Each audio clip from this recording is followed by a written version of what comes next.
MTN 이항영 전문위원과 시장의 중심 잡아보겠습니다. 안녕하세요.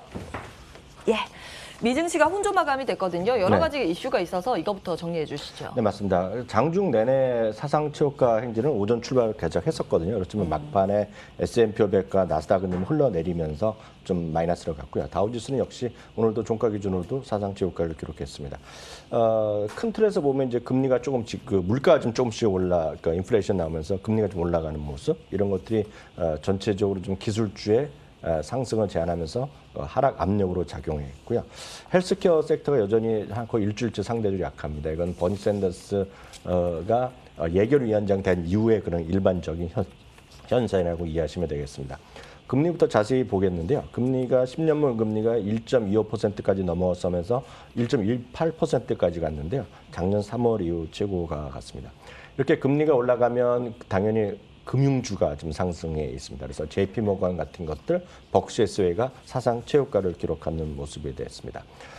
지금은 최근 들어서 상품 주식, 상품들의 가격들의 강세가 이어지고 있는데요. 특히 에너지 주식의 강세 현상이 이어지고 있습니다. 계속해서 어제도 말씀드렸다시피 이제 날씨 문제도 있겠고요. 수요에 대한 확대 문제 이런 것들이 이슈가 되고 있습니다. 텍사스 유도 결국 $60를 상회하는 모습인데 이거 역시 작년 3월 이후 최고가까지 올라간 것이 되겠습니다.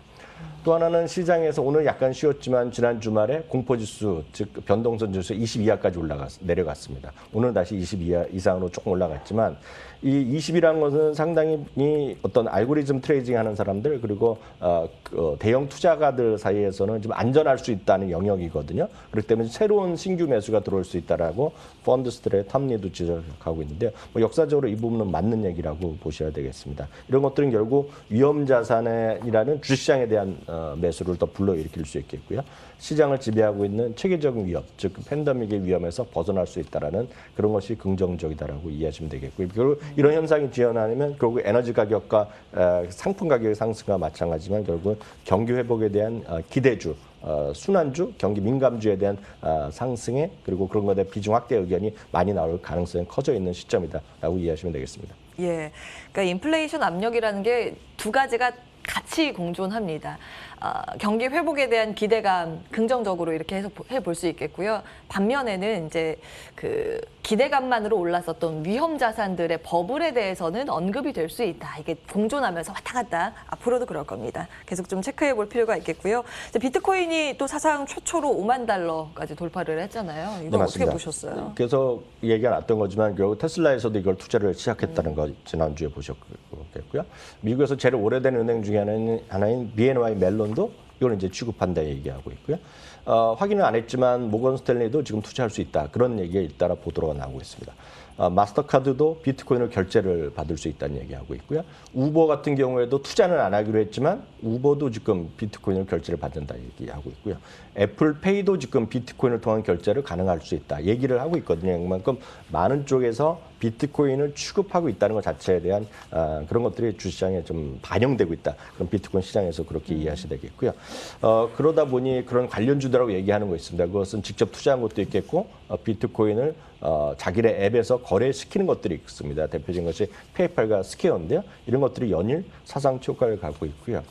또 비트코인을 오롯이 또 갖고 있는 그 기업이 몇 개 있는데요. 그거를 포함해서 그런 블록체인 관련된 각종 기술이나 그런 것들을 연구하고 그런 것들을 취급하는 회사들을 모아놓은 ETF가 있거든요. BLOK라는 것들이 있는데 이거 역시 사상 최고가를 갖고 있는데 이 모든 것이 결국 다 가상화폐와 기존 화폐 체계 간에 지금 서로 논쟁이 계속 심했고 이거 누가 이길지 모르겠지만 이런 논란은 현재 진행형이다라고 이해하시면 되겠습니다. 어떻게 보세요? 투자 관점에서도 궁금해하시는 분들 많이 계시는데요. 저는 기본적으로 비트코인은 뭐 해본 적도 없고 이렇게 할 마음도 별로 없습니다. 왜냐하면 비트코인은 어떤 펀더멘탈로 분석되는 건 아니거든요. 수급이죠. 다만 일부의 관점에서 투자하시는 분 여전히 우리나라에도 많이 있고 이런 걸 앞으로 하는 거를 뭐라고 할 수 없죠. 그 투자는 늘 말씀드린 정답이 없거든요. 예. 본인의 어떤 판단? 다만 이제 변동성은 보면 변동성이 큰 건 사실이지만 이걸 좋아하는 사람 입장에서 보면 2017년보다 변동성 자체 또 줄어들었다고 얘기하는 사람이 많이 있거든요. 그만큼 상당히 예전과 달리 소위 IB들을 포함한 내놓으라는 법인들이 많이 샀기 때문에 그런 것 변동성은 과거보다는 줄어들었다는 그런 주장에는 거기에는 공감한다라고 말씀드릴 수 있겠네요. 예. 예측하기 참 힘든 자산이긴 해요. 자, 국내로 와서 HLB 허위 공시 의혹이 어제 좀 불거지면서 바이오주가 줄줄이 좀 침체적인 흐름을 보였거든요. 이건 어떻게 보셨어요? 그 보도의 뭐 사실관계 그리고 회사 측에서도 어저께 얘기를 하지 않았습니까? 예. 자기네가 뭐 사실이 아니다 뭐 얘기하고 있는데 그걸 뭐 저희가 판단할 입장은 아니라고 보고 있고요. 도시의 유튜브로 이제 회견을 해서 네네. HLB 측에서 얘기를 했는데 시장의 반응은 좀 그러니까요. 차갑더라고요. 그러니까 그거에 대해서는 이제 그거가 우리가 전문 지식이 필요한 분야잖아요. 그래서 그거에 대해서 저희가 뭐 그게 맞다 틀리다 누구 말이 맞다 틀리다는 걸 저는 함부로 말할 수 있는 입장은 제가 아니라고 미리 말씀드리고 싶고요. 다만 이런 일이 처음 있었던 일은 또 아니지 않습니까? 그렇기 때문에 최근까지도 사회적 이슈가 계속되고 있는 모모젠이라는 회사가 있었잖아요. 뭐 누구나 다 아는 회사가 있었죠. 네, 말씀하셔도 될 것 뭐 같아요. 신라젠이라는 회사가 있었잖아요. 그리고 코오롱 관련된 회사들도 있었고 수많은 그런 기업이 있었는데 제가 드리고 싶은 말씀 이럴 때마다 제 대답은 똑같을 수밖에 없습니다. 이 분야는 진짜 전문 지식 있는 분야가 있는 것들이거든요. 그래서 주식은 대한민국에마다 2천여 개의 주식이 있지 않습니까? 예. 전 확신이 정말 있는 주식이라든가 그런 주식, 그리고 전문 지식이 있는 분들이라면 그런 주식 충분히 하실 수 있겠지만 생명공학 전공자 정도 이게 전공자들만이 좀 전 잘 알 수 생명공학도 마찬가지가 되겠고요. 무슨 뭐 인공지능도 마찬가지고요. 예.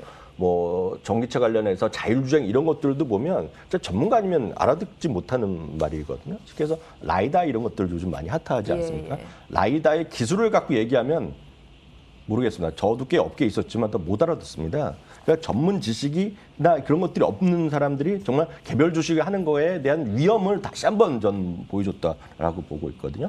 그럼 그런 것들이 투자할 수 없느냐? 그런 것들은 전문가인 매니저들이 하는 거거든요.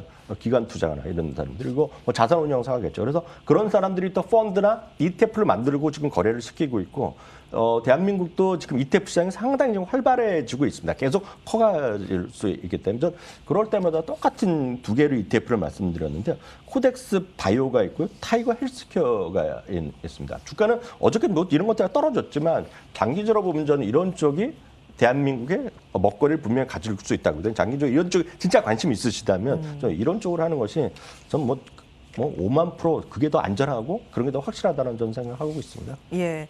제약 바이오, 특히 바이오 분야는 일반적으로 저희가 알아듣기가 어려운 용어들이 워낙 많기 때문에 앞으로의 성장 산업임은 맞겠지만 네네. 이제 개별 종목을 고르는 게 어렵다 하신다면 ETF가 대안적인 투자가 될 수 있다라는 관점에서 타이거 헬스케어 꾸준히 좀 말씀해주고 계시는 거고요. 삼성 코덱스 바이오 ETF도 좀 말씀 주셨으니까 이 내용도 한번 참고해 보시기 바라겠습니다. 오늘 장 키포인트 이항현 전문위원과 함께했습니다. 고맙습니다.